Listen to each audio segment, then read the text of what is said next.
जब अज्ञानियों के पास ज्ञान का जवाब देने के लिए नहीं होता तो वे झूठ का सहारा लेकर लोगों को बरगलाते हैं, जिससे उनके अज्ञान की दुकान चलती रहे। कबीर पंथी होंगे रामपाल के शिष्य, उन गुरुजी के ऊपर कोई गुरु ही नहीं है, वे एक ही गुरु हैं, उनसे कुछ ऊपर कौन है, बोले हम ही हैं, एक तनु है वे। दर्शकों, आज हम बात कर रहे हैं ऐसे ही अज्ञानी कथावाचक श्री राम रसधारा परिवार संस्थापक पंडित अंकुर माधव महाराज गंज बासौदा वाले की।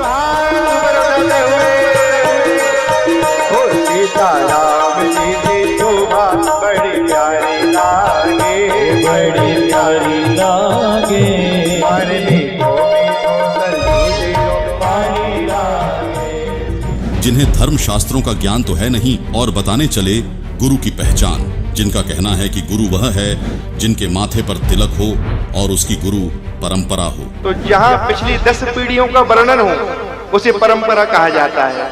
अब जिसके ऊपर परंपरा ही ना हो उसे काहे का गुरु? गुरु के ऊपर भी गुरु होना चाहिए, वही गुरु परंपरा कहलाती है। और जहाँ गुरु सर्वोपरि अपने आप को ही सर्वमान्य कर दे कि हमसे ऊपर कोई नहीं है, हम ही सबके गुरु हैं, तो वहां से भाग लो। समझ लो कि यहाँ पे केवल और केवल पाखंड है, दूसरा कुछ नहीं है। अभी कली काल में एक ऐसा ही पंथ चल रहा है जिनके गुरुजी तो जेल में बंद हैं, लेकिन उनके जो कट्टर शिष्य हैं बहुत ही दिव्य हैं। इस गांव में भी होंगे भगवान की कृपा से। कबीर पंथी होंगे रामपाल के शिष्य, उन गुरुजी के ऊपर कोई गुरु ही नहीं है, वे एक ही गुरु हैं, उनसे कुछ ऊपर कौन है, बोले हम ही हैं, एक तनु है वे। बोले सृष्टि जब से आरंभ हुई तब से हम ही हैं। तो भैया बड़ा विडंबना है, तो इसलिए बच के चलो। इसलिए हम आपको लक्षण बता रहे हैं कि पहले माथे पे तिलक देख लेना और उनसे पूछ लेना, महाराज जी आपके गुरु कौन है? तो वो हैं। उनके कौन है? तो वो हैं। जब आपको ऊपर 4-5 गुरु के नाम मिल जाए ना, तब सोचना कि हाँ सही बात है, ये अपने धर्म के गुरु हैं, तो उनके चरणों में लेट जाना, समझ लेना यही सच्चे गुरु हैं। तो इन महाशय को बता दें, इस विषय में संत शिरोमणि कबीर जी ने कहा है, कंठी माला सुमरनी पहरे से क्या हुए, ऊपर ढूंढा साध का अंतर राखा खोए। अर्थात कोई मौन रखता है, कोई शरीर के ऊपर भस्म लगाते हैं, कुछ सिर के ऊपर लंबे लंबे बाल रखते हैं, मस्तिष्क के ऊपर तिलक लगाते हैं, कोई गले में माला डालते हैं, कोई वस्त्रों को लाल रंग से रंग कर साधु बन जाते हैं। जनता उनको पूर्ण संत मानने लगती है, उनकी पूजा करने लगती है, लेकिन उनके पास कोरा अज्ञान होता है। यानी परमात्मा इस प्रकार के बाहरी आडंबर करने से नहीं मिलता और न ही यह गुरु के लक्षण है। रही बात गुरु परंपरा की, तो गुरु परंपरा तो आवश्यक है, लेकिन गुरु परंपरा के निर्वाह मात्र से कोई अधिकारी गुरु यानी पूर्ण गुरु हो जाए यह सिद्ध नहीं हो जाता, क्योंकि गीता अध्याय 15 श्लोक 1 में स्पष्ट किया गया है कि पूर्ण गुरु अर्थात तत्वदर्शी संत वह है जो संसार रूपी उलटे लटके हुए वृक्ष के सभी विभागों को वेदों अनुसार बताता है कि मूल रूपी परमात्मा कौन है और उससे निकलने वाले तना, डार, शाखा, पत्ते आदि कौन है। साथ ही गुरु के लक्षण बताते हुए कबीर परमेश्वर ने कबीर सागर अध्याय जीव धर्म बोध के पृष्ठ 1960 में कहा है कि गुरु के लक्षण 4 बखाना, प्रथम वेद शास्त्र का ज्ञाता, दूजे हरि भक्ति मन कर्म वाणी, तीसरे समदृष्टि कर जानी, चौथे वेद विधि सब कर्मा, यह 4 गुरु गुण जानो मर्मा। अर्थात पूर्ण गुरु वह है जो वेदों तथा अन्य सभी ग्रंथों का पूर्ण ज्ञानी हो। वह वेदों के अनुसार परमात्मा की भक्ति मन कर्म वचन से स्वयं करता है और करवाता है तथा उसकी करनी और कथनी में कोई अंतर नहीं होता।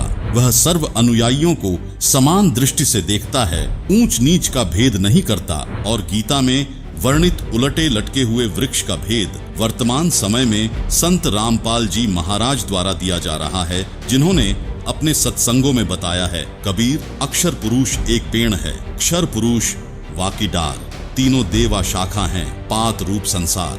कबीर हम ही अलख अल्लाह हैं, मूल रूप करतार, अनंत कोटि ब्रह्मांड का मैं ही सिरजनहार। अर्थात कबीर जी ने कहा है कि इस संसार रूपी वृक्ष की मूल यानी जड़ रूप करतार मैं हूँ। गीता अध्याय 15 श्लोक 17, गीता अध्याय 8।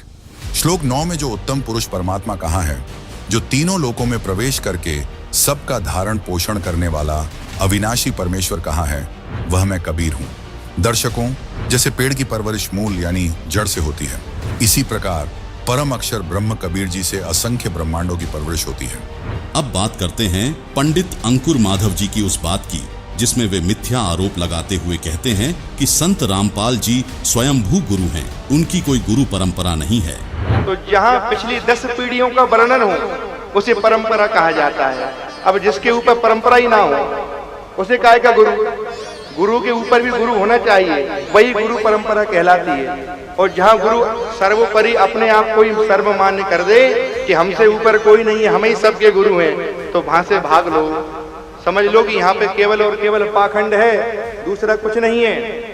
अभी कली काल में एक ऐसा ही पंथ चल रहा है जिनके गुरुजी तो जेल में बंद हैं, लेकिन उनके जो कट्टर शिष्य हैं बहुत ही दिव्य हैं। इस गांव में भी होंगे भगवान की कृपा से,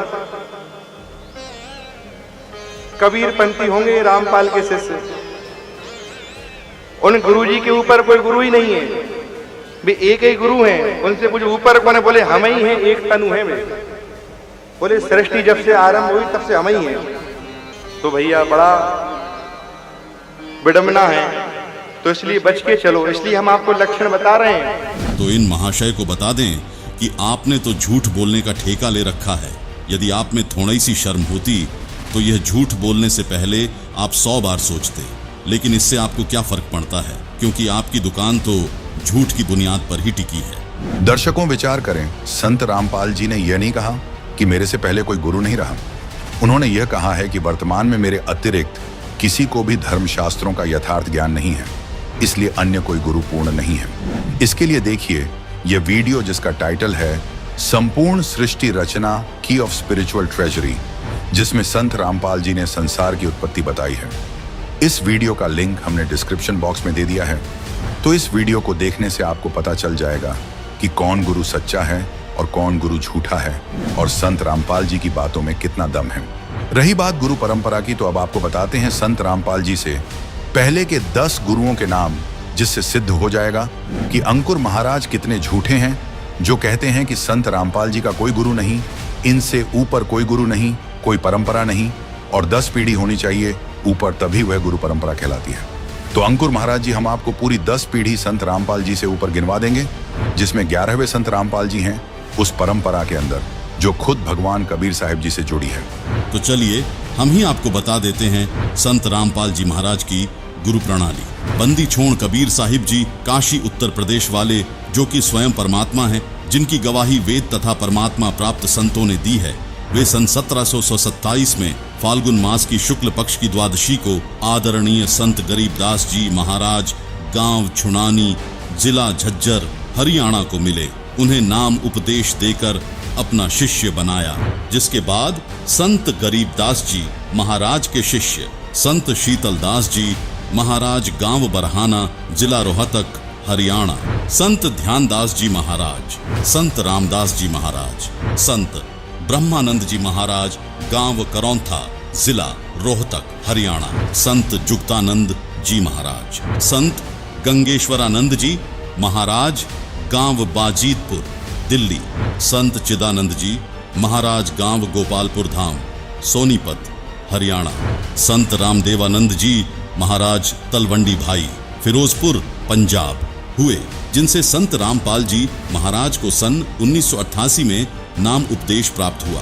वही स्वामी रामदेवानंद जी महाराज ने सन 1993 में सत्संग करने और सन 1994 में नाम उपदेश देने का आदेश संत रामपाल जी महाराज को प्रदान किया। यानी इस पूरी गुरु परंपरा में संत रामपाल जी महाराज 11वें गुरु हैं।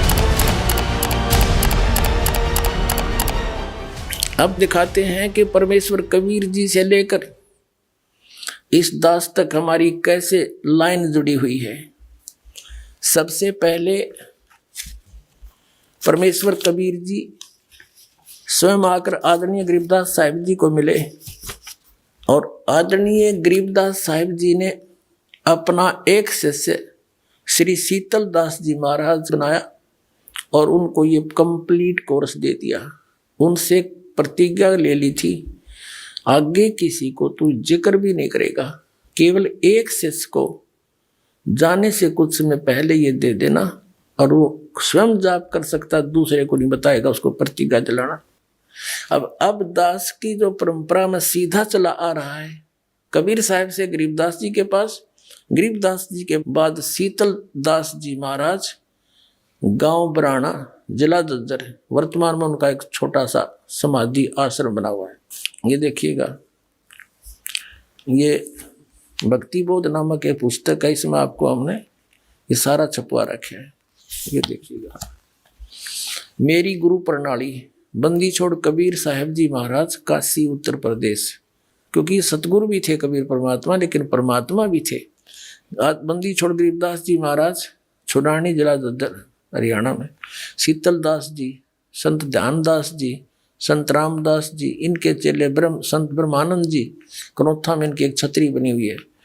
संत जुगदानंद जी महाराज, संत गंगेश्वरानंद जी महाराज, ये 8वें, बाजितपुर दिल्ली में इनका आश्रम है।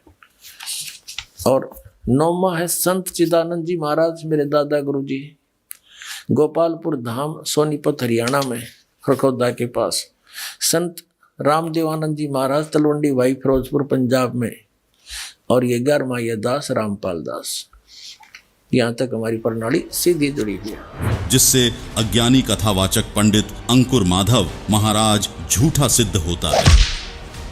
दर्शकों, आप सभी इस कथा से परिचित हैं कि जब राजा परीक्षित को 7वें दिन सर्प के काटने से मौत होनी थी, तो उस समय श्रीमद् भागवत सुधा सागर के लेखक महर्षि वेदव्यास सहित पूरी पृथ्वी के ऋषि महर्षि एकत्रित हुए थे, जिन्होंने कथा करने की हिम्मत नहीं की थी, क्योंकि 7वें दिन परिणाम आना था। तब उस समय स्वर्ग से सुखदेव ऋषि को बुलाया गया था। तो अब जरा इन महाशय से कोई पूछे कि फिर आपको कथा करने का किसने अधिकार दे दिया, जो आप कथा करते फिर रहे हो। दर्शकों, इन अंकुर महाराज की झूठ की दुकान यहीं तक सीमित नहीं है।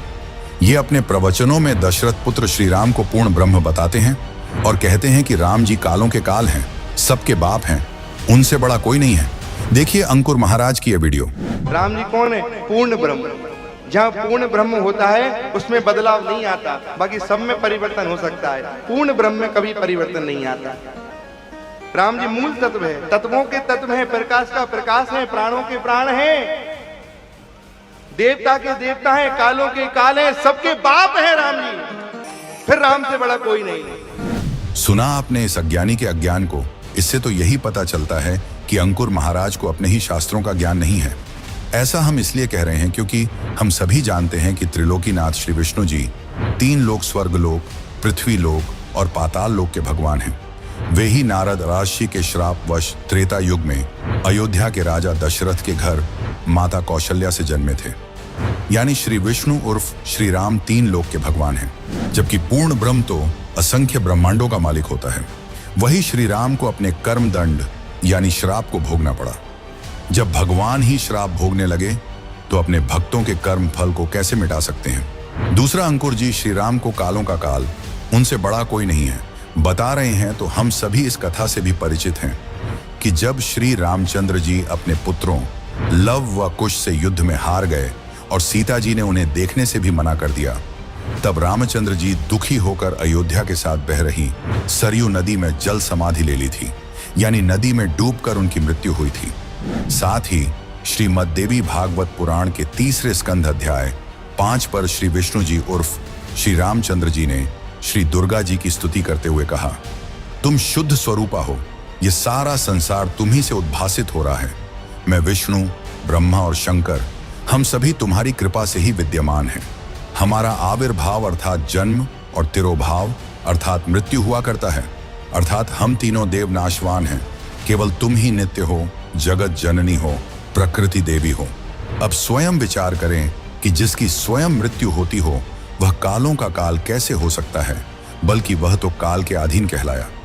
फिर आगे श्रीमद् देवी भागवत इसी प्रकरण में भगवान शंकर बोले, देवी, यदि महाभाग विष्णु तुम्ही से प्रकट हुए हैं तो उनके बाद उत्पन्न होने वाले ब्रह्मा भी तुम्हारे ही बालक हुए। फिर मैं तमोगुणी लीला करने वाला शंकर क्या तुम्हारी संतान नहीं हुआ, अर्थात मुझे भी उत्पन्न करने वाली तुम ही हो। शिवे, संपूर्ण संसार की सृष्टि करने में तुम बड़ी चतुर हो। इस संसार की सृष्टि, स्थिति और संहार में तुम्हारे गुण सदा समर्थ हैं। उन्हीं तीनों गुणों से उत्पन्न हम ब्रह्मा, विष्णु एवं शंकर नियमानुसार कार्य में तत्पर रहते हैं। दर्शकों, इस प्रमाण से यह सिद्ध होता है कि ब्रह्मा, विष्णु व शिव से अधिक शक्ति युक्त देवी दुर्गा जी हैं, जिसे श्री विष्णु जी श्रीमद् देवी भागवत पुराण के पहले स्कंद के अध्याय 4 में स्वयं स्वीकार करते हैं। देखिए श्रीमद् देवी भागवत पुराण पहला स्कंद का अध्याय 4, जिसमें व्यास जी ने नारद जी से सृष्टि रचना के विषय में प्रश्न किया, जिसका जवाब देते हुए नारद जी ने कहा, महाभाग व्यास जी, तुम इस विषय में जो पूछ रहे हो, ठीक यही प्रश्न मेरे पिताजी ने भगवान श्री हरि से किया था। देवाधिदेव भगवान जगत के स्वामी हैं। लक्ष्मी जी उनकी सेवा में उपस्थित रहती हैं। दिव्य कौस्तुभ मणि उनकी शोभा बढ़ाती है। वे शंख, चक्र और गदा लिए रहते हैं, पीतांबर धारण करते हैं, 4 भुजाएं हैं। वे चराचर जगत के आश्रयदाता हैं, जगत गुरु एवं देवताओं के भी देवता हैं। ऐसे जगत प्रभु भगवान श्री हरि महान तप कर रहे थे। उनकी समाधि लगी थी। यह देखकर मेरे पिताजी ब्रह्मा जी को बड़ा आश्चर्य हुआ। अतः उन्होंने उनसे जानने की इच्छा प्रकट की। ब्रह्मा जी ने पूछा, प्रभु, आप देवताओं के अध्यक्ष, जगत के स्वामी और भूत, भविष्य एवं वर्तमान सभी जीवों के एकमात्र शासक हैं। भगवान, फिर आप क्यों तपस्या कर रहे हैं और किस देवता की आराधना में ध्यानमग्न हैं? मुझे असीम आश्चर्य तो यह हो रहा है कि आप देवेश्वर एवं सारे संसार के शासक होते हुए भी समाधि लगाए बैठे हैं। ब्रह्मा जी के ये विनीत वचन सुनकर भगवान श्री हरि यानी श्री विष्णु जी उनसे कहने लगे, ब्राह्मण, सावधान होकर सुनो। मैं अपने मन का विचार व्यक्त करता हूँ। देवता, दानव और मानव सब यही जानते हैं कि तुम सृष्टि करते हो, मैं पालन करता हूँ और शंकर संहार किया करते हैं। किंतु फिर भी वेद के पारगामी पुरुष अपनी युक्ति से यह सिद्ध करते हैं कि रचने, पालने और संहार करने की यह योग्यता जो हमें मिली है, इसकी अधिष्ठात्री शक्ति देवी अर्थात दुर्गा जी हैं। वे कहते हैं कि संसार की सृष्टि करने के लिए तुम में राजसी शक्ति का संचार हुआ है, मुझे सात्विकी शक्ति मिली है और रुद्र में तामसी शक्ति का आविर्भाव हुआ है। उस शक्ति के अभाव में तुम इस संसार की सृष्टि नहीं कर सकते। मैं पालन करने में सफल नहीं हो सकता और रुद्र से संहार कार्य होना भी संभव नहीं। ब्रह्मा जी, हम सभी उस शक्ति के सहारे ही अपने कार्य में सदा सफल होते आए हैं। सुव्रत, प्रत्यक्ष और परोक्ष दोनों उदाहरण मैं तुम्हारे सामने रखता हूं, सुनो। यह निश्चित बात है कि उस शक्ति के अधीन होकर ही मैं प्रलय काल में इस शेषनाग की शैया पर सोता हूं और सृष्टि करने का अवसर आते ही जग जाता हूं। मैं सदा तप करने में लगा रहता हूं। उस शक्ति के शासन से कभी मुक्त नहीं रह सकता। कभी अवसर मिला तो लक्ष्मी के साथ सुखपूर्वक समय बिताने का सौभाग्य प्राप्त होता है। मैं कभी तो दानवों के साथ युद्ध करता हूं। अखिल जगत को भय पहुंचाने वाले दैत्यों के विकराल शरीरों को शांत करना मेरा परम कर्तव्य हो जाता है। मुझे सब प्रकार से शक्ति के अधीन होकर रहना पड़ता है। उन्हीं भगवती शक्ति का मैं निरंतर ध्यान किया करता हूँ।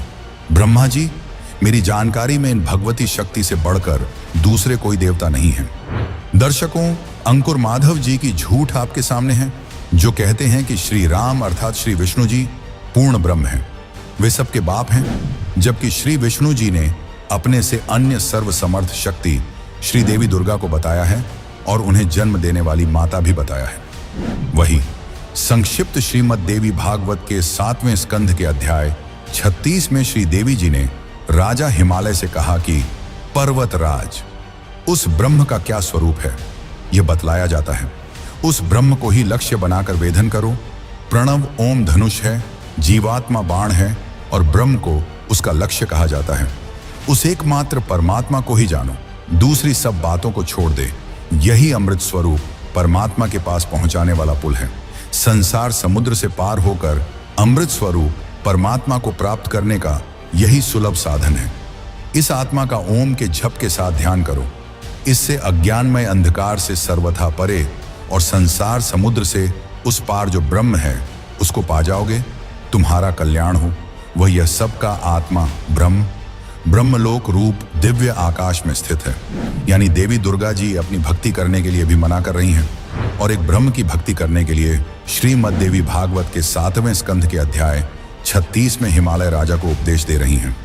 जबकि गीता अध्याय 18 श्लोक 62 में गीता ज्ञानदाता यानी ब्रह्म ने कहा है कि परम शांति प्राप्त करनी है, अर्थात जन्म मरण से छुटकारा चाहता है तथा सनातन परम धाम को प्राप्त करना चाहता है तो उस परमेश्वर की शरण में जा, जिसको गीता अध्याय 8 श्लोक 3 में परम अक्षर ब्रह्म कहा है, तथा गीता अध्याय 8 श्लोक 8, 9, 10 में कहा है कि जो उस परम अक्षर ब्रह्म की भक्ति करता है वह उसी को प्राप्त होता है। फिर गीता अध्याय 15 श्लोक 4 में गीता ज्ञानदाता ब्रह्म ने कहा है कि गीता अध्याय 4 श्लोक 34 में वर्णित तत्वदर्शी संत के मिलने के पश्चात उस परमेश्वर के परम पद को भली भांति खोजना चाहिए, जिसमें गए हुए साधक फिर लौटकर संसार में नहीं आते।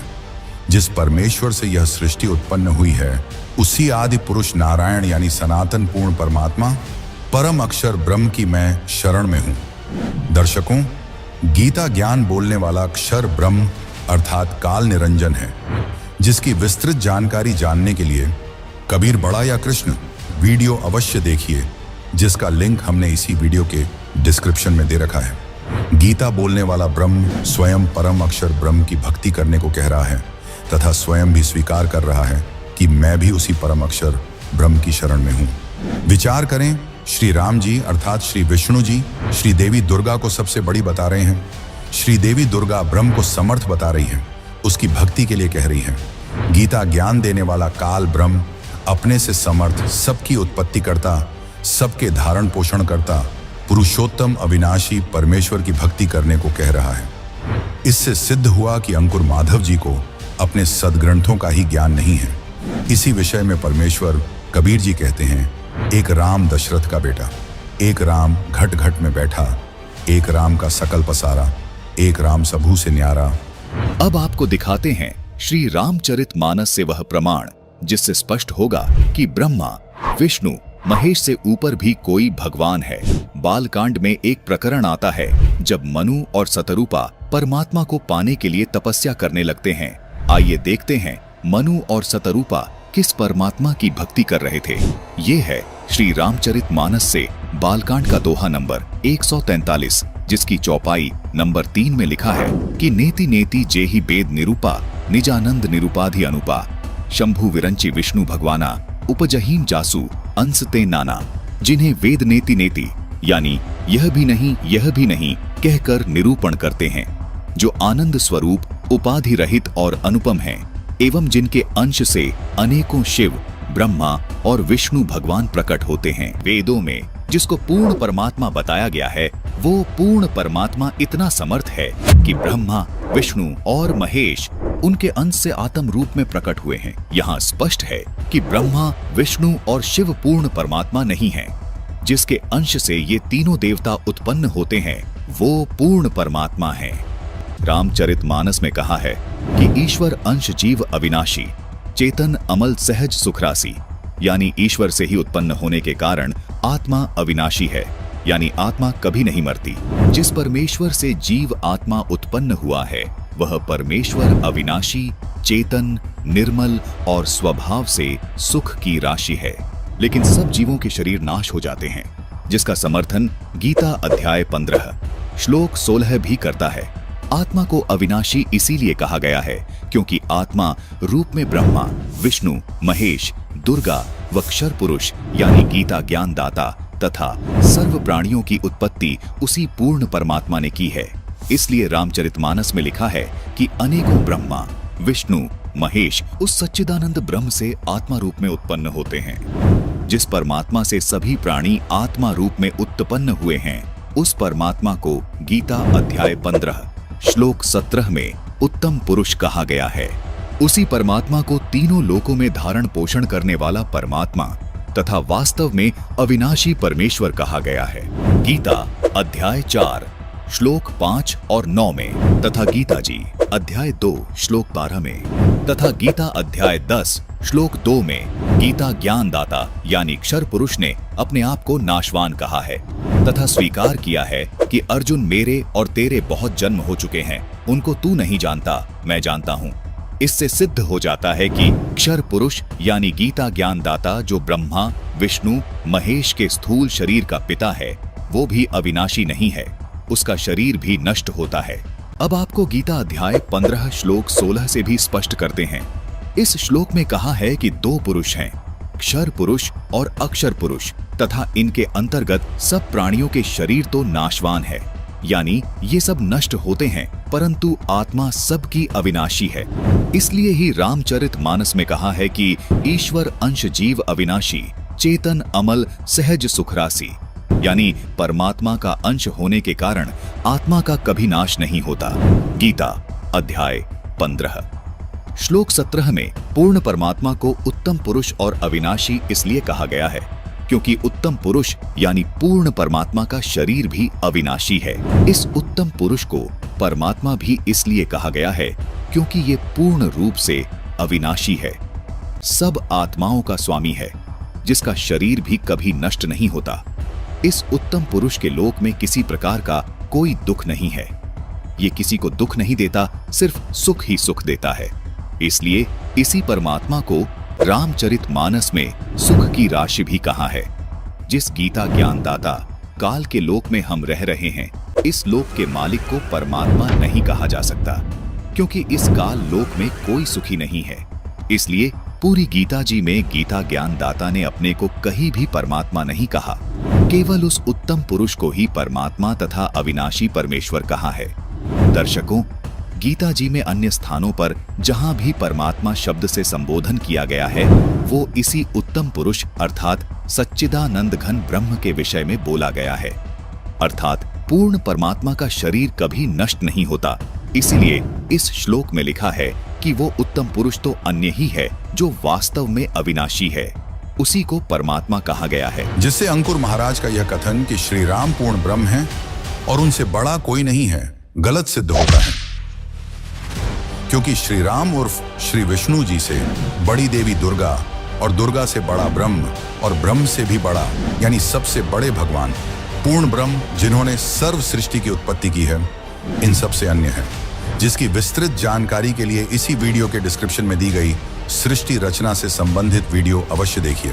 अतः आप सभी दर्शकों से निवेदन है कि झूठ फैलाकर अपने श्रोताओं को बरगलाने वाले ऐसे नकली कथावाचकों से बचें। ये आपके अनमोल मानव जीवन के साथ खिलवाड़ कर रहे हैं। बल्कि पूर्ण गुरु की जो पहचान इसी वीडियो के में बताई गई है, उसके अनुसार कथावाचकों गुरुओं को तौलें और पूर्ण गुरु की शरण प्राप्त करके उनके द्वारा बताई गई शास्त्र अनुकूल भक्ति करके अपने मानव जीवन का कल्याण करवाएं।